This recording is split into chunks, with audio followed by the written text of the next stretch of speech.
Special meeting of Board of Trustees of Independent, wait, I don't need to read that. It's called to order. Call this meeting to order. That's all it says. Do we have any public comments? If it's in your notebook. Good evening, everybody. The time is 5:01. I'd like to call this special meeting of the, oh, a little short. Of this special meeting of the Belton Independent School District Board of Trustees to order. Meeting's been duly called. Notice that the meeting's been posted in accordance with Texas Open Meetings Act, Texas Government Code, Chapter 551. First item is public agendas. Do we have anybody signed up? No, sir. Okay. If we do not have that, let's skip on to the next section.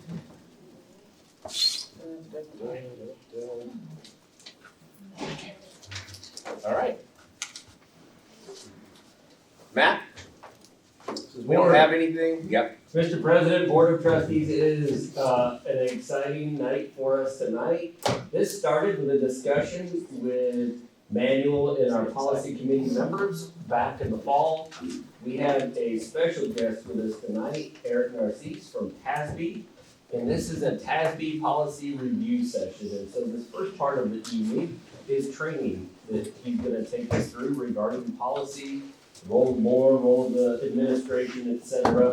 Regarding policy. You do get continuing education credit for this training for the first hour. After that, we will proceed into a workshop type session about some policies for us to look through. So the goal of this is to help bring policy and practice in alignment. It has been since 2002-ish, Eric, does that sound right? Since we last had a policy review in Belton ISD. And so when we presented this to our policy committee, they said, yes, we should explore this. And the whole goal is for us to examine practice and examine policy and see if they're in alignment and make adjustments if they are not. So we spent the entire day today with administrators from our school district reviewing for the last 7-ish hours some of the same material, and then tonight Eric's going to lead us through the board perspective of that. And so that's why we're here. We appreciate our policy committee in giving us the charge for this, and you all saying yes, we need to do this. It is an investment of time, but we think it's a very worthy investment of time, especially when we talk about the role of the board. So without further ado, I'll turn it over to our guest there. Good. I was about to say good morning. It's been a long day. It's been good though, right, Eric? It has been a long day, but it's been a productive day. It's been a fun day as well. As Matt said, my name is Eric Narcisse. I'm a consultant, policy consultant, and assistant director in TASB Policy Service. Been there for going on 17 years. Yes, I will just put it on the table. I am 51 years old. Have good genes. Grandmother, grandfather lived to be centurions, so yes, I am. That's awesome. I've been there ever since I left Port Arthur Independent School District in 1998. See, I'm getting all twisted. 2004. I left the Port Arthur Independent School District and went over to TASB. My role in that position in Port Arthur was special assistant to the superintendent. And one of the first things I had to do was put together a policy review. I walk into the office, strip clean. The previous occupant apparently didn't leave on good terms. So they stripped the office clean, and the only thing sitting in the corner was this. The policy manual. And what I found out is that it was one of 13. And all 13 of them said different things. That's not a good place to be in the school district. So I was able to work with TASB to get a policy review done. I think we eventually went online, but kept the 13 policy manuals, but they all were saying at least the same thing after that policy review. So been at TASB, traveling the great state of Texas, working with school districts on policy issues, in doing policy reviews. So this part of your meeting today is just to provide some background information regarding policy making and policy maintenance. Just curious, have any of you ever been to a session where they talked specifically about policy maintenance or policy making? Okay, good. So some of this information may be new.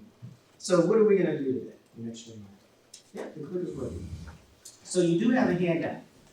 Great thing, I told this to the administrators this morning. The handout is not a copy of the PowerPoint. So it's packed full of information that I'm going to talk about as we go through the presentation. But the objectives today are to become more familiar with TASB and the services that we offer in policy service. Talk about the structure of the policy manual, gain a better understanding of administrative regulations and what those are. Understand the reasons and how your policy manual changes. You're probably familiar with numbered updates, we'll touch on those in a bit. And then during the policy review itself, we talk about some key policies and focus on some of those operational areas and policies that may not have been looked at as part of the numbered update since 2002.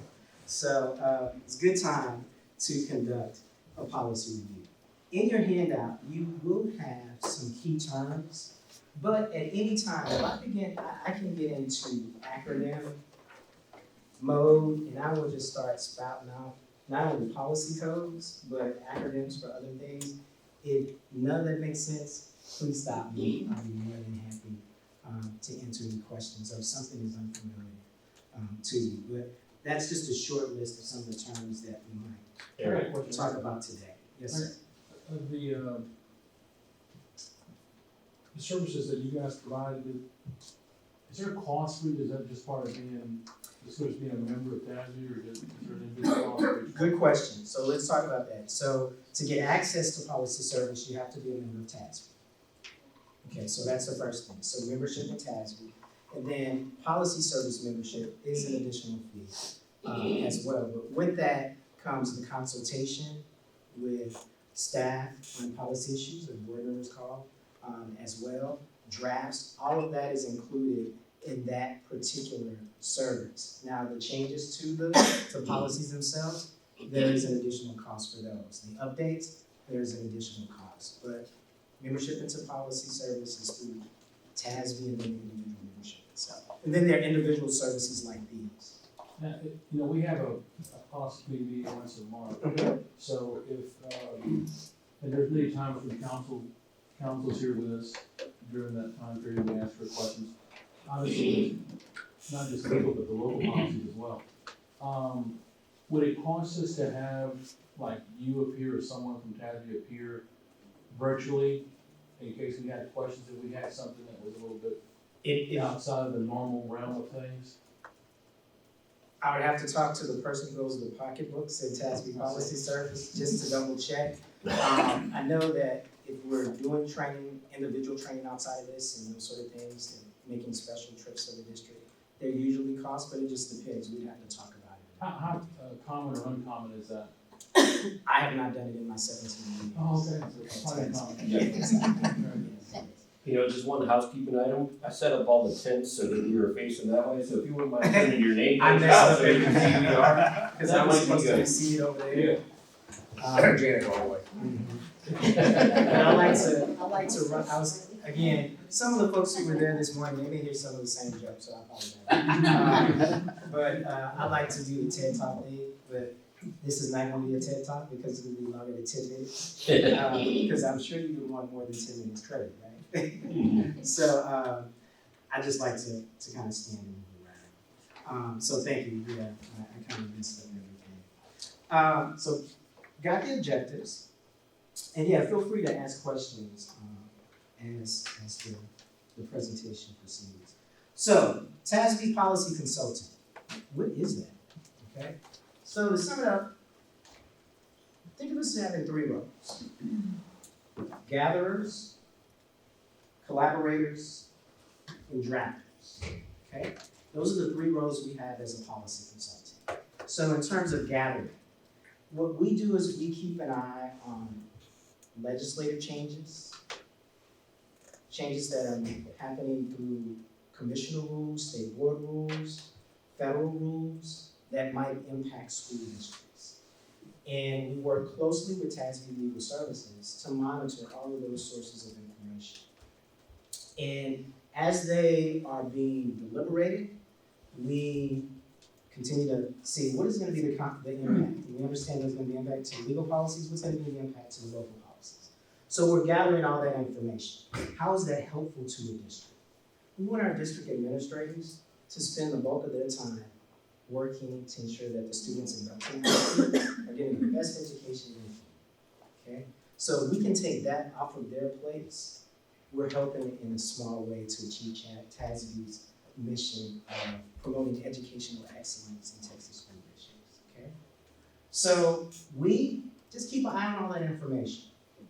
And then we move into also the collaborative phase.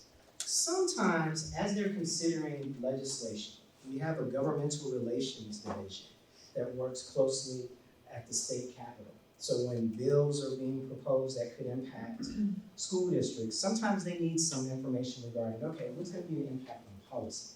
So we're working with them. So we've got some insight into legislation already, even before it even reaches the governor's desk. What might impact? So we're keeping an eye on that as well. But we're collaborating with the governmental relations division, just trying to ensure that, what do they mean when they say policy? Does it really need to be in word policy? Is this something that is more of a procedure or regulation? Working to try to make sure that the laws that are passed are there to help and aren't burdensome on staff or the school district as a whole. Okay, so we're collaborating with them. I already mentioned we collaborate closely with TASB Legal and working on legal policies as well. And there are 9 other consultants in TASB Policy Service. And we collaborate with each other. This is not my region. I don't have a region. My whole region is the state of Texas. Okay? Belton is a district that I work closely with. Holland, I think that's right up the road. Trying to remember if I had any others in this area. I don't think I have a lot, but you can see I only have 2 or 3 districts here. Other districts, West Texas, El Paso, Houston, Dallas, all the way up in the corner of the Panhandle, Texas. I've been all through the state. Shamrock, East Texas, Hart. We're spread all over the state, and that's by design. Because what we've noticed over time is that sometimes districts copy off of each other's policies. And those are the districts that are right next door to them. So I might know a lot about what's happening in that part of the state, in those school districts, but I wouldn't know what was happening in South Texas if I were relegated to a particular region. But sometimes there are bellwether districts where things are happening, and a consultant that has their district will let us know, hey, Aaron, this is what's happening up in West Texas, or this is what's happening in Odessa or in Ector County. And we'll begin to work and say, okay, let's see, is this something that we need to share with other school districts in the state? Do we need to ensure that this is an update? So we collaborate with each other, and the way that we're set up facilitates that. The fact that we're all spread out all over the state. So we collaborate with each other, we collaborate with other divisions in TASB, collaborate with state agencies. So that's rule number 2. And then, once all of that is done, you begin to draft policies. So that's our final role as a policy consultant. To review your local policies, review those legal policies, and determine what recommendations do we need to make to the board to bring those policies in compliance. Okay? So when you think of a policy consultant, those are the things that we're doing. We're answering policy questions. We have designated policy contacts with each of our districts. And you'll see as we go through this process why we have designated policy contacts with the administrative team once we get to some other places in the presentation. We're there to consult via telephone, email, prepare drafts. We maintain the policy manuals for all 1,022 school districts in the state of Texas. So we have access to all of those policies, and when the district calls and says, hey, Eric, we need a policy regarding this, you can tap into that resource. And don't have to worry about reinventing the wheel. Okay, we have somewhere to start, and we can work from that particular policy and make the changes necessary to meet the needs of Belton ISD. Okay, so that's why we're here. We're here to help. And policy reviews are the favorite part of the job. We get to spend a whole day in the district, and they're probably laughing at me. Whole day in the district, interacting with administrators, talking about policy, which a lot of folks might think is a drive, but we can make it really exciting. Okay, but it's very important. Policy is very important. And we'll find out why as we go through this process. Any questions on our little policy consultant, what we do? Okay. This one works better than the one this morning. So, what is a policy review session? Okay, and I thought this was a cute picture. Don't be afraid. That's like, what is he doing? Okay, that's the look in her eyes. Policy review is more like a checkup, just a checkup regarding whether your policy is aligned with your practices. As Dr. Smith mentioned, it's been since 2002 since y'all had y'all last physical. Policy physical. And that's not, and I laugh because I've been to some school districts and I was in high school when they had their last policy in the 1980s, 1990s. So it's good that Belton is working on this project and this process at the moment to make sure that the policy and practices are aligned.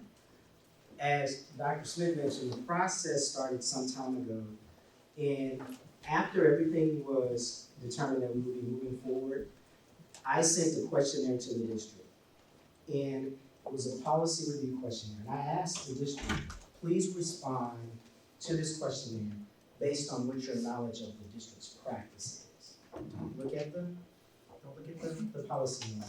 Respond based on what the practice is. And I will use that to bring recommendations if there are disconnects between what the policy says and what the practice is. And then decisions will have to be made about, should we go with the policy, so we need to adjust the practice, or do we adjust the policy to reflect the current practice? Okay, I think I said that. So that's what this whole process is intended to do. After this session, I've spent the day with the administrators. I will not be spending 7 hours with you today, so you don't have to worry about that. We spent the bulk of the time with the administrative team. We'll do the training, and then after the training, we'll talk about some policies in the B section of the manual that deals with board operations and such. But after all of this is done, I'll return to TASB and begin to work on the notes, the drafts, revising those drafts. Those will be sent back to the district for presentation to the board committee, and the board, along with the checklist where the district will be able to indicate, yes, we're fine with the recommendations as presented, or no, we want to keep the policy as is, or yes, we want to revise this policy, but in addition to your changes, we have some other changes that we thought of since you visited the district. So once that checklist is completed and sent back to us, we can, and adopted, those policy changes are adopted, then we can go ahead and process those, and they will be reflected online for the district, and you won't have to see Eric again for another Saturday. So working to try to get everything wrapped up around the May timeframe, at least on my end, to get those policy revisions in the district's hands by that time. Just a real quick clarification too, so when he hands that over, and then we'll work with our policy committee to lay out how we review those policies over the series of meetings coming up, so we can, over the course of the next few months, start to go through all of the recommendations, have discussion in policy committee, and then if needed, to the full board if changes are adopted. All right, so what is this particular training about? It's just to give a foundation about what is policy, what is a regulation, and kind of go into a little bit more detail about what those different documents are for the district. But to get there, we have to start in 1995. Okay? 1995. I can't remember if that was a good year or not. But it was the East Coast, so I'm not sure. In 1995, there was a major rewrite of the Education Code. That Senate Bill 1 for that legislative session. That bill, 578 pages, 182,198 words, 15,607 lines of legislative text. To totally redo the Ed Code, except for one critical area. Could you guess which one? Not the administrators. Good job, Jeff. On the dime. So it reorganized or rewrote how boards were elected, clarifying board terms. But most importantly, what it did is it redefined the relationship between the board and the superintendent, that working relationship, okay? And we're gonna talk about that, and that's gonna feed into policy and regulation.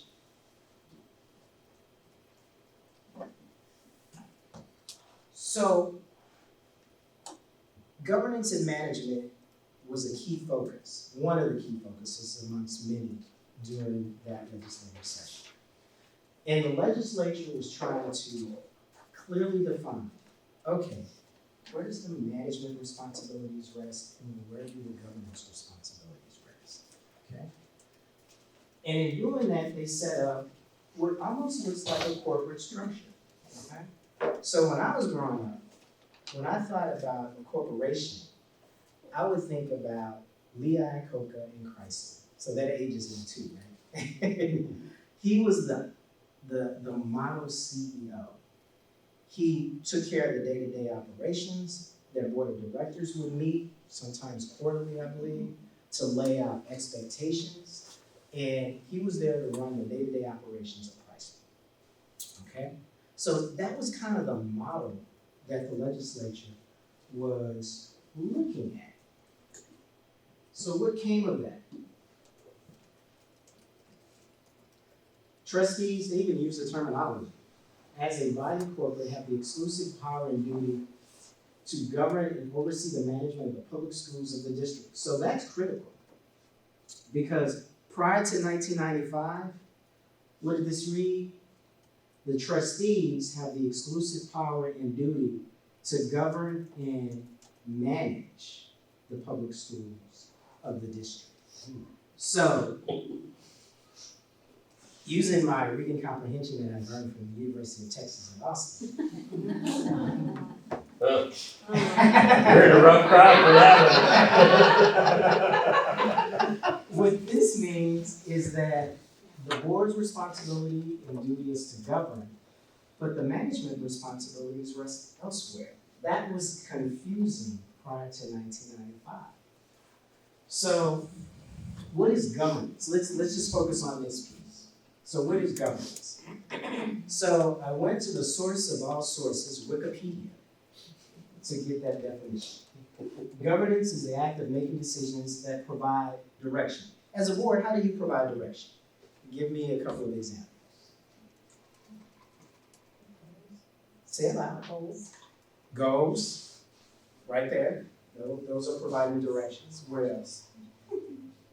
Policy. Policy. Yep. Are you on the policy committee?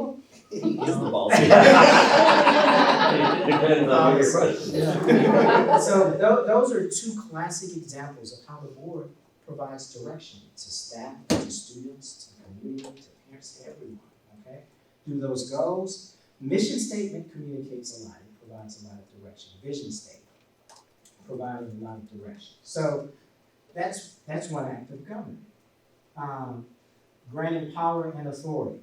That happens through policy. There are going to be some policies where the board, in trying to improve the efficiency in school district operations, will delegate authority to the superintendent to do certain things, to make purchases up to a certain amount, to hire employees up to a certain level.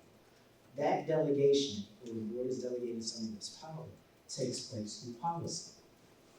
And then, of course, evaluating outcomes. How does that happen? What are some ways that the board evaluates outcomes?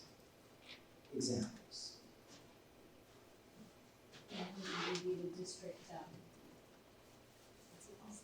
The district policy, or not, the improvement plan. That's one C, meeting those objectives. We review test scores. And test scores, any other examples?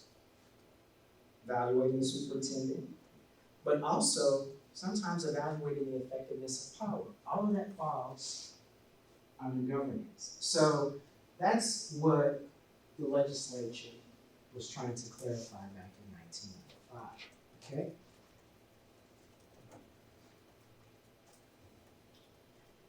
And here are just a few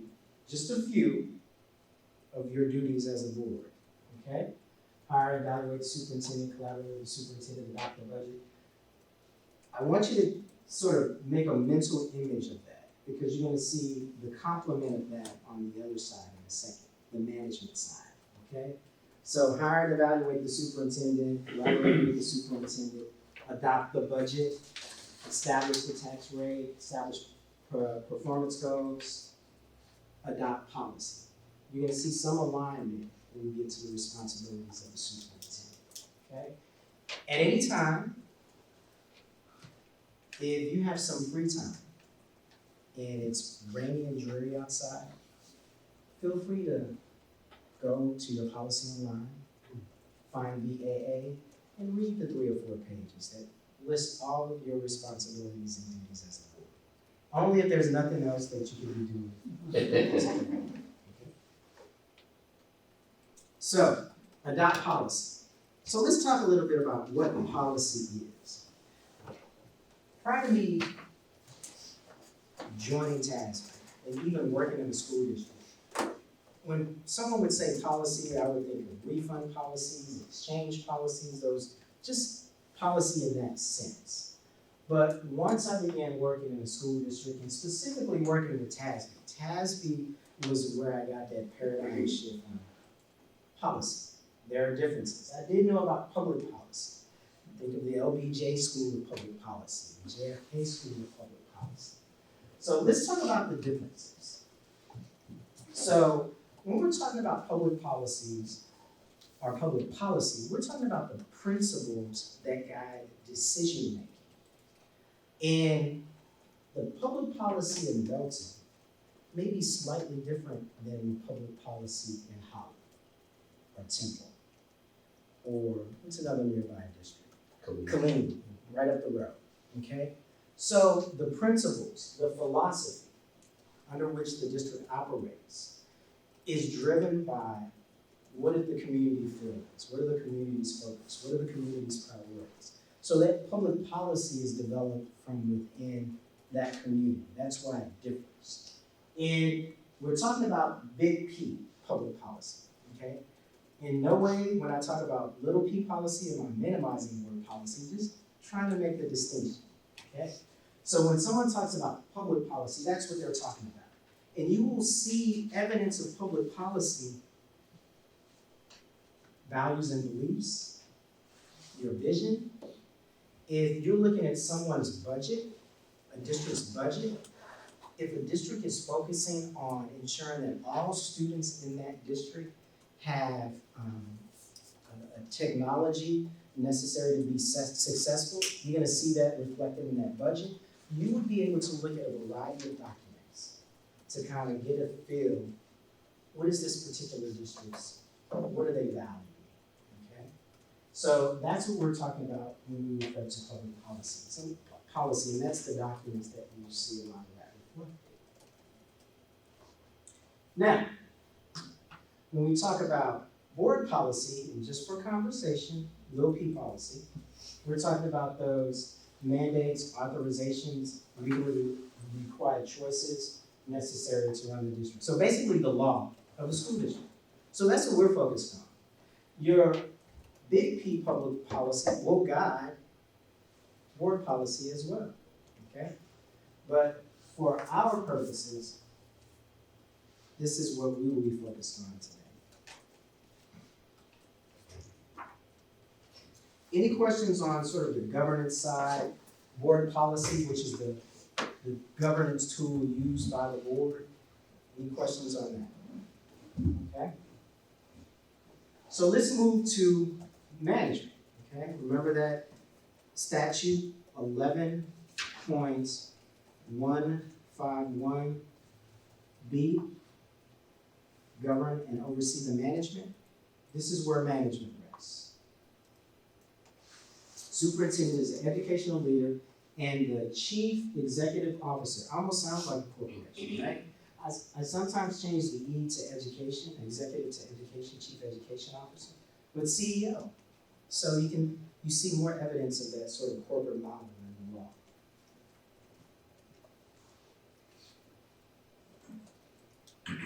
Remember that slide? Board's responsibilities: collaborate with the superintendent, collaborate with the board. Board adopts a budget. Except for those instances where the board has delegated authority to hire, make employment recommendations to the superintendent. The superintendent makes employment recommendations to the board to hire those employees. And then overall to manage district operations. But most importantly, superintendent has a policy role. And the superintendent's role in policy is to recommend policy and then to develop the regulations that implement policy. So that's the reason we spend the vast majority of the day with the administrative team, to fulfill that role of discussing and putting together policy recommendations for the board, okay?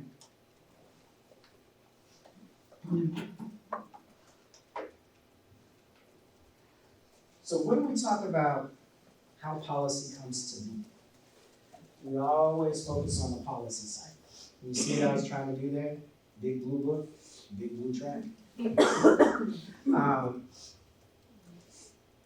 At step one, policy is recommended. How do you come up with that recommendation? Superintendent and some members of his staff, if they're looking at absences and leave policy, might work with that administrator to come up with recommendations to put before the board for their consideration. If it's something that requires more stakeholder input, you may pull in parents, staff, or students to help to craft that recommendation. But how the policy recommendation comes to be usually rests with the superintendent. So who's going to be pulled in to the process to put together that recommendation? So once that is done, then it goes before the board. It is at that point that the board has to make a decision. Is this recommended policy good to go? Should we approve it as is? Or does it require additional work? Okay?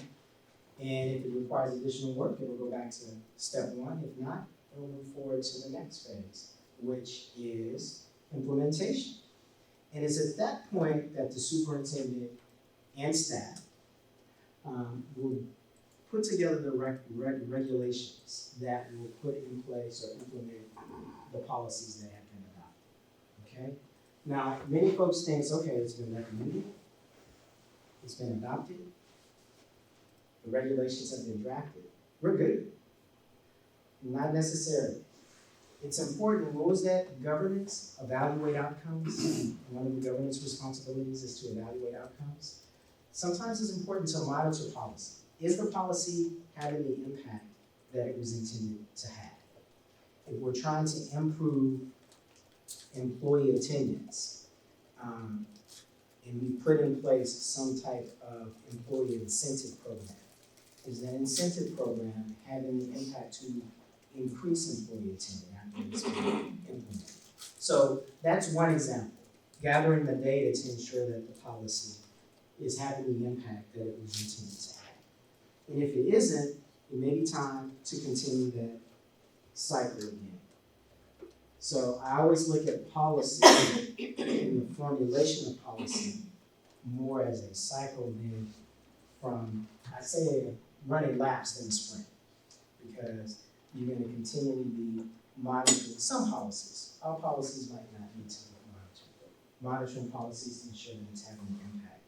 And usually, the data, the schedule for monitoring, it'll take place at the adoption stage of the policy. So that's the step 2. Okay?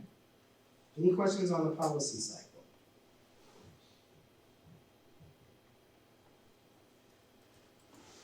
Now, how many of you have seen the policy manual online? Access the policy manual online? Okay, good. So you'll know it's divided into 7 sections. And the only one that is intuitive is the B section, because that deals with the board.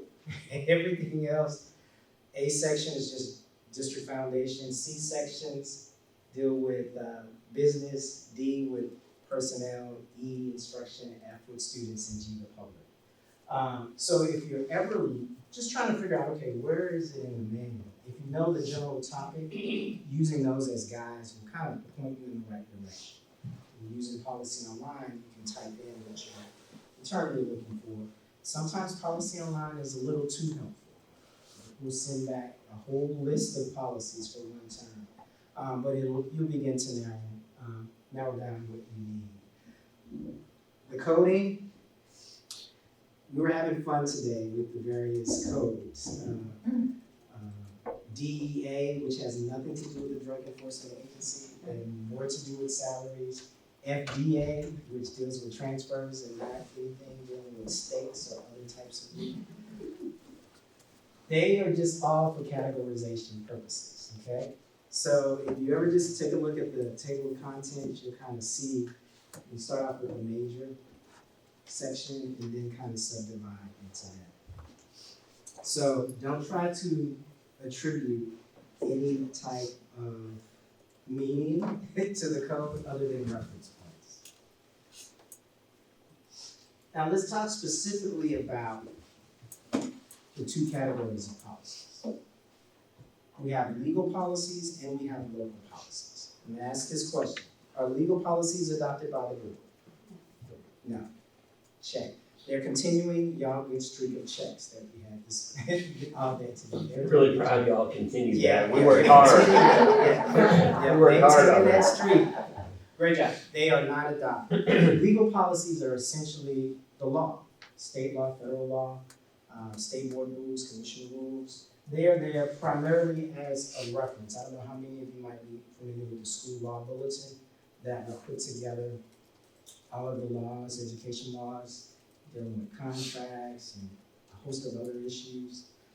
Essentially what we've done in the policy manual is put those laws in the various sections that they apply to. So it's a little more user-friendly for those individuals who are just trying to figure out, okay, what does it mean when they're talking about Chapter 21 contracts, or what's happening with transfers? It will be in that particular policy code, okay?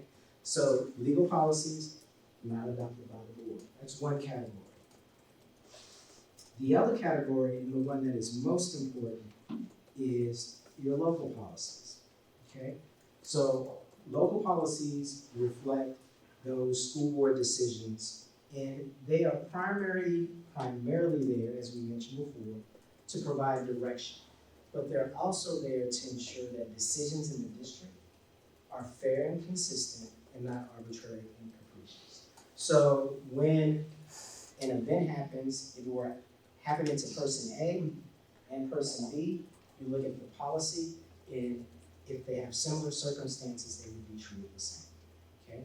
So that's the purpose of having board adopted policy and local policy. If I had to distill it to its essence, policy is what is supposed to happen. So if I get a request for a transfer, what is supposed to happen? Let's look at policy FDA. Do we accept transfers? Yes or no? If yes, what are the factors in place to evaluate those transfers? Okay? So policy provides that direction on a host of operational issues in the district. Now, even within local policies, there are two types of policies, local policies. First is what we call base version policies. I call those the vanilla version policies. So what happens? Legislature passes a law. It says, the board shall adopt a policy on this. TASB, what we do is we see, okay, have they provided any guidance on what should be included in the law? If so, we'll use that guidance to draft a local policy.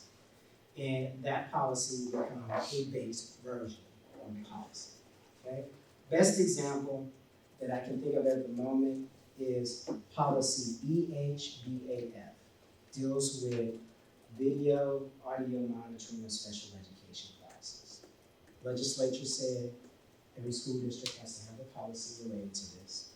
And we provided that in an update for districts so that they can meet that legal requirement. Okay? So if you were to look at HBAF in another district, in yours, you'll see a lot of similarities. But there are instances where those policies might differ, okay? And that's the other type of local policy. Unique policy, okay? So a unique policy is when somebody just didn't like the vanilla version that we provide. Totally fine.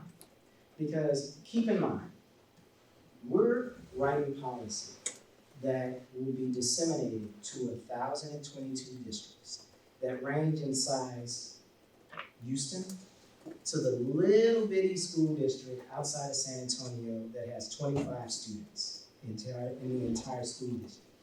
And if you're ever in that direction, Divide ISD. It's on a little ranch outside of San Antonio. I was able to visit one time. 25 students. So that means we're not gonna get it quite right for 100% of the districts. So they may see something, we're fine with this, but we need to adjust this because we do things a little different here in Belton. That's fine, as long as it's legal, right? Right. So that's fine to adjust the policy text. And if you are looking at your policies or other districts' policies, when you look in the lower left-hand corner, you'll be able to identify a unique policy because it will be policy code, local, followed by an X, okay? Now, it's okay if you have unique policies. I usually do these policy reviews and districts will say, Eric, we want to get rid of all the unique policies. And I'll say, well, number one, that's not going to be possible because there's some policies that are just unique by nature because we don't have any base versions for those. Number two, if the uniqueness reflects something that's unique about your district, that's okay. It's fine to keep it in there, okay? So those are the two types of local policies, base version and unique policies, okay? Any questions about those? So, and this is not your complete manual, this is actually just the local policies. But if I had the legal policies, I probably would need another manual or a binder to include those. 75%, 3/4 of your policy manual is actually legal policy. And you may ask, okay, if you've got all of this legal policy, why do we even need unique policies, unique base versions? Why are they even necessary? What's the purpose of the other 25%? Well, let's talk about why a local policy exists. First reason, and I've kind of hinted at it a couple of times, the law requires a district to adopt a local policy. And I've mentioned EHBAF, but there's also one that relates specifically to the board that exists because of a legal requirement, BBB. So BBB lays out your terms, when elections will be held, and that could easily be maintained in some separate document somewhere else. But because the legislature requires that to be reflected in local policy, you have a BBB local that exists, okay? So legal requirement is one reason. Another reason is risk mitigation. Nobody wants to go to court, and we can avoid, right? Nobody, even attorney, right? Nobody wants to go. So there are several policies in your manual that are intended to be proactive, to try to help to keep this from happening. Best examples, DIA local and FMH. Those policies deal with discrimination, harassment, and retaliation. The DIA deals with it as it relates to employees. The FFH deals with it as it relates to students. What do those policies do? First, they indicate what is prohibited behavior. This is what is unacceptable in Belton ISD. Okay, that's the first thing. And then the remainder of the policy provides guidance on what should happen. See, policy, what should happen when I see prohibited conduct taking place, or when I believe I have been a victim of prohibited. So we'll go through who is it reported to, what is that individual required to do, and what happens if someone is not happy with the end of that investigation. What is their appeal process? So it's taken a proactive stance or proactive measure to put in place a process to address any instances of discrimination, harassment, or retaliation that occurs, be it by a student to a student, an employee to an employee, or an employee to a student. Okay? So risk mitigation. A couple of examples there. Sometimes the legislature will give you options. Okay? Instead of just saying this should be done, it will say this or this should be done. Okay? And you have to pick as a board which one of those options you want to go with. Okay? So, perfect example. EI local. That policy deals with certificate of coursework completion. So a student who has met the credit requirements but may not have passed all the state mandated assessments could get a certificate of coursework completion or not. Just depends. But whatever the district's decision is, do you issue them or do you not? Needs to be reflected in policy. So those students who are in the same position, where they have not met that requirement, are treated the same. Again, why local policy exists. Okay?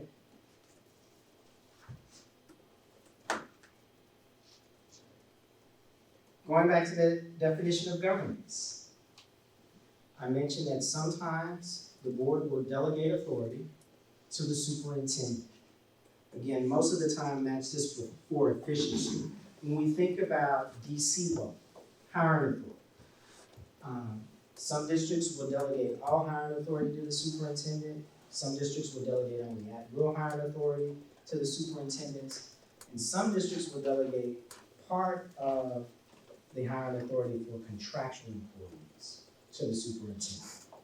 Whatever the board's decision is, needs to be reflected in board policy, okay?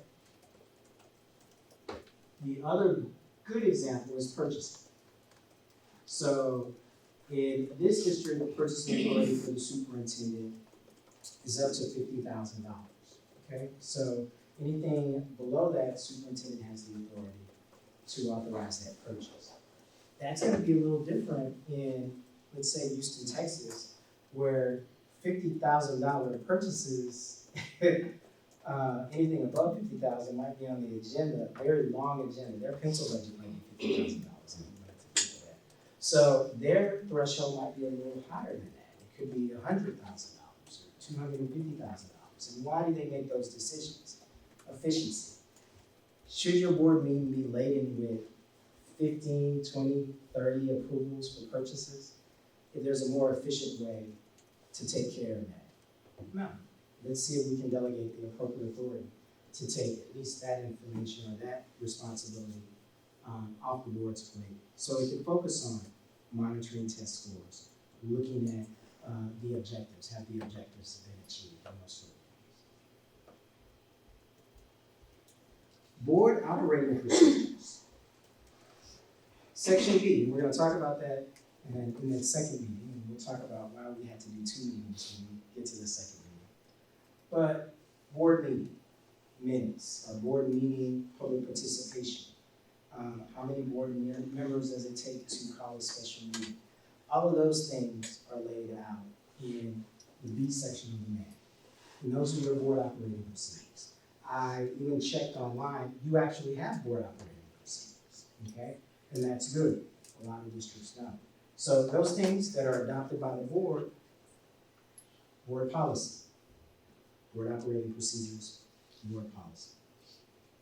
Okay, so those are the easy ones. Those are the easy reasons that a local policy exists. Now this one is the most interesting. Community considerations. I get calls from districts and they will say, hey Eric, we need a policy for this. And I will go back and look at those list of reasons that we just reviewed, and I would say, well, it doesn't fit this one, or this one, or this one. So it really doesn't need to be in a local policy. And then there'll be like 5-10 seconds of silence as they catch their breath, and they'll say, Eric, this is a big issue out here in this district. They're coming to meetings, they're holding up signs, there are megaphones in the parking lot. We need to take care of this in board policy. I say, okay, I'll work to get it drafted for you. We'll put it in the right place, and you'll have a draft to prepare to send to you. So that's the wild card. So it's something that probably could be addressed administratively, but after listening to the district and hearing them talk about how important this issue is to them, how big it is in the district, it might be necessary to put it in the policy. Okay? So community considerations is that sort of wild card for that last reason a particular local policy might exist. Any questions on policy? Local policy, YT? Okay? Now, I spent a lot of time talking about your tools, governance tools, as a board. Let's talk a little bit about the superintendent's tools, and that is in the form of administrative regulations. Okay? Are administrative regulations adopted by the board?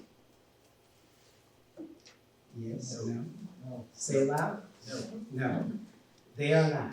Administrative regulations are those procedures, guidelines, action steps that are left to administrative discretion. Anything the board adopts, even if it has regulation in 25 size font on the front of it, is a policy essentially. Because the only way that it can be revised or repealed is if it's brought back to the board for that purpose. So regulations are intended to be those plans that implement your policy. Superintendent and superintendent staff is responsible for effectively implementing the policies that you all approve. Okay? And they need the discretion to put together those action plans to do that. And that's the purpose of these administrative regulations. Now, unlike your policy manual, you might not have a regulation manual sitting somewhere where you can flip through. Regulations come in many forms. Employee handbook, student handbook, grading guidelines, graduation procedures, all of those things, business procedures are considered administrative regulations. Okay, so that's the superintendent's management tool. Usually when I'm having conversations with a district about whether something is policy or regulation, in addition to looking at those reasons we talked about, kind of walk through these questions. So if the law requires it, usually requiring a policy, then we'll say, okay, it's a policy, we're putting a policy. But we're usually taking care of that in an update for you. Does it express a unique district goal? We'll talk about that. And sometimes, again, goals are important. Achieving those goals are important. When you've elevated something to policy, people tend to listen a little bit more than if it stayed in a procedure. So if it's reflecting a unique goal, we'll say, okay, it's probably a policy. If it needs to change quickly, that means it's something that requires that administrative discretion. So it's probably gonna be more of a regulation, and placed in a procedural regulation than a board adopted policy. Here's a wild card as well, this fourth bullet. Where will our constituents look for it? Where are parents gonna be looking for this? Are they gonna be looking for it in policy, or are they gonna be looking for it in a regulation? It's gonna depend. You know your community. You know where they may be looking for certain items, or want to find information about certain things. And that may dictate whether it's in the policy, online, or whether it's in the administrative reg, a handbook. And then lastly, kind of already talked about it, is it an extremely controversial issue? If it is, it'll probably end up in the policy manual, okay? Policy manual is a dynamic document. It changes at least 2 to 3 times a year when we provide you those numbered updates. So TASB updates, again, we're gathering all that information, putting them together, sending it into the district for you to consider. I will say this about Belton. Belton does a great job. Connie, got the name right. Did they tell you I'll call you Corrine? Yes, and they're gonna all call me that for Yeah, now. Connie's new name is Kareem, just so you know. Yeah. But Connie does a great job of letting me know once the board takes care of those updates. And you take care of those very timely. And even though the district may not have done a policy review since 2002, a lot of those policies that have come through an update weren't in good shape. They were in pretty good shape. It's just those policies that we never touch in an update that we need to talk about. But biggest updates happen after a legislative session. We try to divide those up into at least 2 updates, looking at, okay, what will be in effect the soonest? Get those taken care of. And what are those laws that will be delayed in their effective date? And then we'll take care of them subsequently. But we try to make them manageable. The bulk of your time will be, again, on the local policies, because legal policies don't require board approval. Encourage you to continue to review those to get context, especially as it relates to a corresponding local policy. 2 to 3 times a year. Next update, update 119, will be headed your way probably sometime in May or June. Then there are practices that change in the district that you all are more familiar with. If that's happening, the district will usually give me a call. We'll talk about the draft, work on that draft, tweak the draft, and send that to the board for adoption. And then once it's approved, it becomes what we call a local district update. So if you're ever looking at the bottom of your manual or the policies and looking at the bottom of those policies, you'll see references to update 118, and then you'll see other references to LDU 2022.01. Anything that's an LDU is a district initiated change. Anything that's an update was a TASB recommendation that the board ultimately approved. Okay? With your local updates, and to a certain extent with the number of updates as well, there is a period of legal review. So as a consultant, let me say this, I am not a lawyer, and I'm trying to make sure there are no lawyers amongst the consultant team. So I'm not allowed to give legal advice. I usually punt to your district council, or I will punt to TASB Legal when those questions arise. However, based on the collaborative relationship we have with TASB Legal, we know the things that they look for in certain policies. So we're able to provide some guidance when the administration calls and may want to add something. It's like, may want to have that conversation with either your district council or with TASB Legal. If something gets adopted without our involvement or assistance, and we see something come across that we're not quite sure about as a policy consultant, we will send that to TASB Legal for them to review. And if they don't see anything, we're good to go. If they see something, they will send a letter to the superintendent to let them know, hey, this is something that we saw.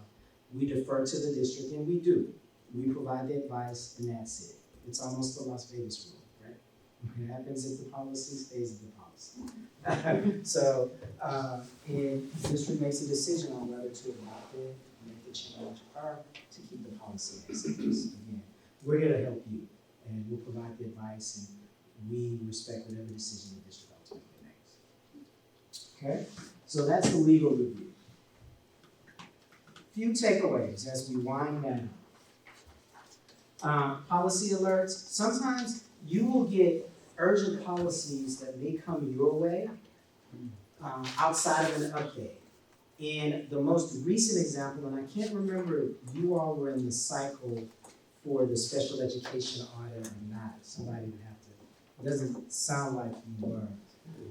There are some districts that were, and TEA during that audit was indicating that there are certain policies they needed to have in place.